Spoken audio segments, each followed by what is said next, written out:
Okey, Assalamualaikum warahmatullahi wabarakatuh.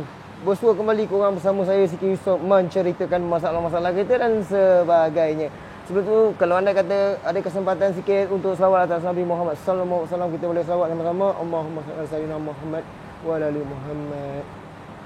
Astaghfirullahalazim. Okey, di mana sikit ada satu kesempatan kat sini, sikit nak menceritakan sikit. Ada dua isu, tapi isu yang pertama yang berkaitan dengan suspension. Di mana kereta ni ada masalah datang kat CK. Dia ada masalah, dia cari masalah ke, dia datang masalah ke, CK yang cari masalah untuk kereta dia ni. Okey, dia datang kat CK, dia ada masalah clutch plate habis. So CK nak menceritakan bukan tentang clutch plate. Okey? Dia cerita macam tu kan. Dia suruh CK tolong checkkan kereta dia berkaitan dengan suspension. Okey? Okey. Di mana kalau kita tengok kat sini, mari tengok sini. Okey, yang berkaitan dengan suspension ni sebab Siki dah turunkan gearbox dia, di mana Siki dah boleh kenal pasti masalah kereta dia. Datangnya daripada mana, bunyi datang pada mana. Siki minta maaf kalau anda kata suara Siki dah tertindih oleh kompresor lah. InsyaAllah dengar kot. Okey, di mana bila Siki buka bahagian permukaan tayar sebelah kanan ni, Siki dapat kenal pasti masalah dia yang first Siki nampak. Bila Siki keluarkan tayar dia ni, korang boleh tengok dekat permukaan sini dah. Boleh nampak agak-agak kat sini. Ni. Nampak ni satu bush ni. Dia ada satu bawah. Dia ada nombor 2. Dah hancur. Nombor 3 hancur. Nombor 4. Nombor 4 je belum hancur lagi. Bermakna satu bush ni dah ada masalah bush pecah. Okey, kebiasaannya kalau anda kata satu bush pecah, dia boleh menyebabkan bar bush bahagian dalam boleh pecah sekali. Tapi bila sikit check, Siki kenal pasti bush dalam keadaan cantik. Mungkin dia pernah tukar, tapi satu bush ni yang dia tak tukar kot ceritanya lah. So bila Siki tengok ada masalah daripada satu bush, Siki akan pastikan satu bush je Siki akan buat. Okey. So selain daripada tu, Siki tengok dia punya rear end dalam keadaan cantik, tail end dia dalam keadaan okey, cantik. Rasa longgar sikit tapi dia dalam keadaan macam rasa fit. Pergerakan dia fit, cantik Okey, macam lower arm ni, dia dalam keadaan ketat. Nampak ketat. Tapi kalau kita tengok kat sini, dia ada masalah cover ni pecah. Nampak bekas cover pecah? Okey, kalau ikutkan daripada condition ni, sebenarnya memang lower arm ni dia akan ada masalah kemudian hari. Macam sekarang dia okey sebab dia fit lagi. Tapi bila grease ni keluar habis dan menyebabkan besi dengan besi bertemu, boleh mengeluarkan bunyi ataupun akan dapat rasa kereta ni longgar, ataupun mungkin boleh rasa steering tu free play, boleh rasa elemen tu lari. Boleh, sebab bojor ni memang komponen penting dekat suspension. Okey, selain daripada tu, Siki dapat kenal pasti daripada apa? Sekarang ni dalam keadaan macam ni, kita dah boleh pusing dia punya hub untuk naka punya disc ni. Okey, Siki tengok dalam keadaan cantik. So tak ada masalah apa. Brake pad Siki tolong tengok owner dalam lebih kurang dalam 60% lagi dalam keadaan cantik. Caliper pin dalam keadaan cantik. Okey, so apa lagi kita nampak bermasalah kat sini? Okey, kita tengok kat bahagian atas ni pula. Ni adalah shock absorber. Nampak ganas lah tu. Kau pakai zoom ke? Tak Okey. So kalau kita tengok kat sini, dia tak ada satu apa, cover yang melindungi daripada absorber ni boleh bocor. Tak ada. Mana pergi? Bush dia pun tak ada, tinggal batang macam ni je. Kalau kita tengok bahagian bawah ni macam ada lembab-lembab sikit dah. Dah start macam lembab-lembab sikit. Permukaan sini kalau kita tengok betul-betul lah, macam warna dia tu lain. Okey, jom kita tengok bahagian atas. Belah ni. Tengok belah sini pula. Okey, kalau kita tengok bahagian sini pula. Okey, kita tengok dia punya sate bush dalam keadaan ada bekas pecah. So, macam sate bush ni, seelok-eloknya kalau anda kata benda ni tak mahal mana. Kalau nak tukar, seeloknya biar tukar one set terus. Pastikan dalam keadaan dua-dua dalam keadaan fit. Bukannya ikat sampai pecah. Dia ada level ikat dia. Sebab tu dia pakai nut untuk lock nut. Dia pakai lock nut. Sebab apa dia pakai lock nut? Sebab dia nak pastikan bush tu ada gap. Dia mesti ada gap sedikit. Tak boleh korang ikat sampai loose tu ataupun ikat terlampau kemas. Tak boleh. Nanti koyak, getah tu akan koyak. Sebab tu diorang dah cipta satu benda tu, ikut je prosedur dia, senang. Macam belah sini lower arm sikit tengok dalam keadaan cantik, memang fit lagi. Cantik, tak ada gap, tak ada apa. So kalau andai kata cantik, istilah lower arm ni, kalau andai kata cantik, dia tak ada istilah wajib korang kena tukar dua-dua. Andai kata korang terlebih duit, korang buat-buat lah. Korang jangan petikai kata pemain pula, pemain cakap, halah bang, tukar sebelah je lah bang. Sebelah lagi tak tukar sebab okey. Korang petikaikan dia. Tukarlah dua-dua terus. Ingat aku tak ada duit ke?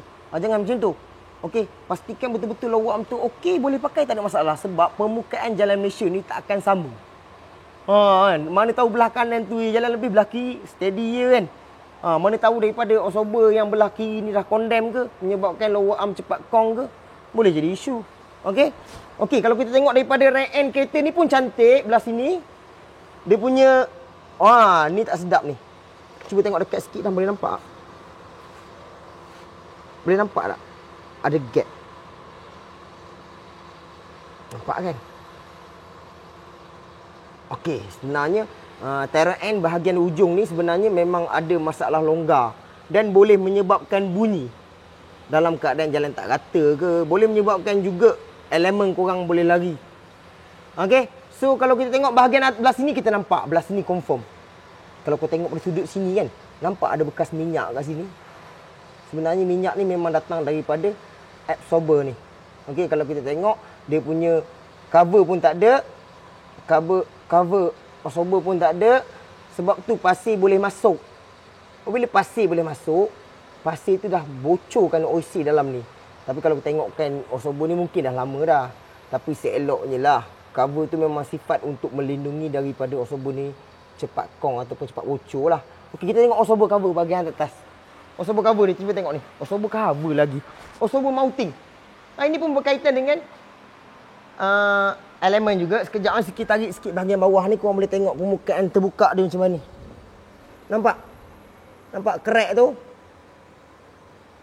Nampak? Okey, absorber mounting memang dah ada masalah untuk kereta dia ni. So, kebarangkalian boleh menyebabkan kalau absorber mounting pecah, apa akan jadi? Dia boleh mengeluarkan bunyi. Lepas tu dia boleh jadi kereta tu sengit kalau andai kata dia naik terlampau tinggi. Okey? Tapi kalau mounting ni pecah, kebarangkalian dia boleh tercabut tau. Dia boleh tercabut. Bila korang bawa laju, tiba-tiba korang tak perasan ada lopak dalam. Bila lopak dalam tu, mounting ni dia akan terpisah dengan batang sub absorber tu. Dia terkeluar. Masa tu tayar londeh. Bahaya. Kes-kes macam ni jangan main-main. Okey, bukan sikit paksa korang boleh check sendiri. Macam contoh kereta sikit. Sikit tahu benda ni koyak. Biar kereta sikit. Nak goyang apa? Tak ada istilah video sikit memaksa korang. Cuma korang dapat basic knowledge tentang masalah-masalah kereta. Senang sikit check punya. Macam tu je. Nampak crack ni. Bahaya ni. Mana tahu nanti tiba-tiba langgar lubang ke apa kan. Tayar londeh kita pun tak tahu. Masuk lubang, masuk gaung ke apa. Takut. Bahaya. Okay. So, selain daripada tu, untuk suspension dia ni, bila sikit tengok daripada permukaan absorber memang ada masalah bocor, kita akan utamakan bahagian suspension, bahagian depan dulu, dan kita akan rujuk dekat owner. Dia kata belakang pun ada masalah bunyi. Tapi dia kena utamakan bahagian depan. Owner kalau tengok video ni lagi bagus. Nanti tengok sendiri. Lepas tu sebab sikit ni hanya tolong check je dulu. Macam sikit turun gearbox, dan sikit boleh tolong checkkan. Dan sikit ada satu tanggungjawab, dan sikit untuk bagi tahu yang customer repair dengan sikit. Nak buat tak nak buat tu urusan dia. Sekurang-kurangnya tanggungjawab seorang pomen, tak kira siapa pun dia dah lepas dah. Dia dah bagi tahu untuk abang ni cegah daripada awal lah. Kalau benda tu pecah apa akan jadi? Bahaya. Kalau benda ni tercabut apa akan jadi? Ni bojeng ni longgar. Kalau tercabut macam mana? Steering tak ada kontrol. Kalau tak ada kontrol pergi mana? Kan? Bahaya lah. So itu untuk supaya alert lah pakai kereta. Kita pakai kereta, petrol habis, kita pandai isi. Pandai kan? Jarum minyak belum sampai bawah dah tahu dah. Minyak aku ni kena isi ni. Pandai. Cuba minyak hitam leaking, langsung buat tak tahu. Cuba ada part-part suspension, langsung kita tak check. Kita pun ambil indah tak indah buat tak tahu. Setakat langgar jalan tak biasa ni memang bunyi. Memang berbunyi. Dia belum ada isu lagi. Belum tengok kereta yang tayar terlondeh lagi, tercabut lagi. Kalau ni dalam okey, alhamdulillah. Kena tengah tu laju. Sistem brake. Siki sentiasa ingat kalau video-video Siki. So sekarang ni berapa minit dah agak? 10 minit. Okey, so untuk suspension, kereta ni Siki akan bagi tahu dekat owner yang berkaitan dengan apa yang Siki sembang tadi dan juga ni, benda ni Dam. Ni penting, ni penting. Okey. Ini ada Osobo mounting. Osobo mounting lagi silap lagi. Okey, ada apa ni? Enjin mounting bahagian bawah. Okey, Siki dah ada cakap dah. Kalau andai kata permukaan ni betul dengan level titik dia ni betul, bermakna orang yang pasang ni dalam keadaan cantik cun. Cantik. Pasang dah cun. Tak ada masalah. Okey, so sekarang ni bila Siki buka. Benda ni kalau buka turun gearbox. Benda ni kalau kita nak turun, benda ni wajib kita buka untuk kereta viral lah. Kalau untuk iswara tak payah. Jangan rajing pula. Kan? So, bila Siki buka, Siki dapat tengok ada masalah pecah mounting. Belah mana tadi pecah? Belah sini. Belah sini. Okey? Mounting dah tercabut. Tercabut terus. Macam mana boleh tercabut? Pasang betul dah. Tapi tercabut. Sebab apa tercabut? Aku nak tahu sebab apa. Kualiti barang ke? Kualiti barang boleh jadi sebab yang kedua. Sebab yang pertama tadi yang pemasangan dia. Jangan pasang tu balik. Siki ingatkan berkali. Tapi video tu bagus. Ramai sambutan. Banyak share kat orang lain supaya mana-mana kita pun buka satu benda cincai sangat. Buka pasang. Hakikatnya ada arrow arah dia. Betul? Bagus. Terima kasih yang share video tu. Okey. So di mana sekarang ni? Kenapa mounting yang dia tukar ni pecah? Persoalan sekarang ni. Adakah owner bawa kereta ni macam lembu? Boleh jadi. Kalau owner bawa macam lembu memang boleh pecah. Tapi kebarangkalian mounting ni cepat pecah. Sebab kita tengok mounting ni macam nak kata setahun, 2 tahun macam tu je mounting ni. Sebab kita tahu enjin mounting boleh tahan sampai 5 tahun. Baru akan ada vibrate. Okey. Cara pembawakan tu satu. Tapi kalau kita tengok kat sini, ini adalah dry shaft. Okey, dry shaft ni benda kita tahu untuk menggerakkan kereta, betul? Betul ke? Dia gerakkan kereta? Sudah. Aduh, sudah menjawab pula sikit. Okey, dia untuk menggerakkan tayar, roda, tayar depan lah. So, dia ada penyambung daripada gearbox dan terus pergi ke knuckle depan. So, dia akan buat satu pusingan. Bukan satu pusingan macam tu. Dia akan buat pusingan lagi. Dia berpusing lah. Apabila dia berpusing. Okey, kalau korang tengok cover ni. Cuba tengok betul cover ni. Macam mana boleh jadi macam ni? Apa kaitan cover ni dengan mounting ni? Ni. Mounting ni. Apa kaitan dia? Mesti ada kaitan. Okey, apabila cover ni pecah, grease dalam ni keluar. Apabila grease dalam ni keluar, boleh menyebabkan ada gap. Free flay. Okey, sentapan daripada kuasa enjin pergi ke gearbox akan memusingkan kepala drive shaft sebelah dalam ni. Dia akan pusing sini dulu. Apabila dia pusing, batang shaft baru ikut. Apabila grease dalam dah habis, besi bertemu dengan besi. Dia akan menimbulkan apa? Bunyi tu satulah. Dia akan mengeluarkan vibrate. Kalau owner perasan dalam kereta, 80 vibrate, bergegar, 90 bergegar. Sampai 120 hilang gegar kan. Nanti next time Siki buat video sebab apa 120 hilang gegar. Okey. So, akan menyebabkan gegaran.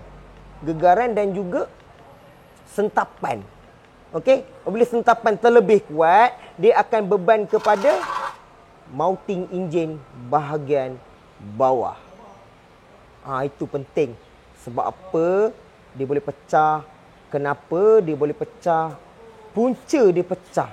Jauh dry shaft dengan mounting kan. Tapi bila dia gap terlampau banyak, dia akan dapat sentapan. Bila terima sentapan, mounting akan dapat sentapan yang lebih. Gegaran yang banyak sangat. Dia ni bukan sebelah kiri kanan saja. Tunggu situ Idam.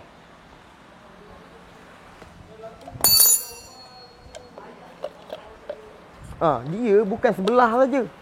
Tengok ni. Tercabut kepala. Kepala ni terus tercabut daripada rumah batang dry shaft ni. Tercabut. Kalau kita tengok daripada warna-warna ni, sebenarnya dia dah tak dapat terima grease yang cukup. Dia akan ada macam satu benda yang panas dalam ni. Dia panas dalam ni. Okey, dia panas. Sebab tu grease yang ada dalam ni dia bukan macam grease biasa. Grease dia memang ada grease dry shaft. Cukup panas dia akan jadi cair macam minyak.